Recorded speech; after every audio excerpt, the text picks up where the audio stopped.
Challenging star Darshan ರವರನ್ನ mass hero ಆಗಿ ನೀವೆಲ್ಲರೂ ಕೂಡ ಎಂಜಾಯ್ ಮಾಡಿದ್ದೀರಾ. ಆದರೆ ಕಿರುತೆರೆ ಧಾರಾವಾಹಿಗಳಲ್ಲಿ ಸೌಮ್ಯ ಪಾತ್ರಗಳ ಮೂಲಕವೇ ಅವ್ರು ಗುರುತಿಸ್ಕೊಂಡಿದ್ದು. ಮೆಜೆಸ್ಟಿಕ್ ಚಿತ್ರದಲ್ಲಿ ರೌಡಿ ದಾಸ್ನಾಗಿ ಎಲ್ಲರೂ ಉಬ್ಬೇರಿಸಿದ್ರೆ, ಸೀರಿಯಲ್ ಲೋಕದಲ್ಲಿ ಅವರು ತುಂಬ ಸೌಮ್ಯವಾಗಿ ಸಾಫ್ಟ್ ಕ್ಯಾರೆಕ್ಟರ್ಗಳ ಮೂಲಕವೇ ಗಮನವನ್ನು ಸೆಳೆದಿದ್ರು. ಇದೆಲ್ಲವೂ ಕೂಡ ಅವ್ರ ಸಿನಿ ಕೆರಿಯರ್ಗೆ ತುಂಬ ಪ್ಲಸ್ ಆಯ್ತಂತೆ.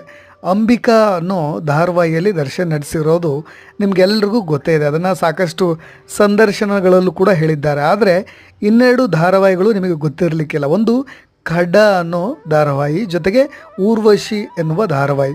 ಒಟ್ಟು 3 ಸೀರಿಯಲ್ಗಳಲ್ಲಿ ಚಾಲೆಂಜಿಂಗ್ ಸ್ಟಾರ್ ದರ್ಶನ್ ಆ್ಯಕ್ಟ್ ಮಾಡಿದರು.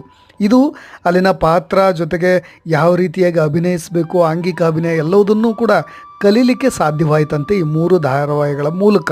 ಅದಾದ ನಂತರ ನಡೆದಿದ್ದ ಹಲವು ಇತಿಹಾಸ ಇಂದು ಅಪಾರ ಅಭಿಮಾನಿಗಳನ್ನು ಗಳಿಸಿ ದೊಡ್ಡ ಸ್ಟಾರ್ ನಟನಾಗಿ ಮಿಂಚಿದ್ದಾರೆ.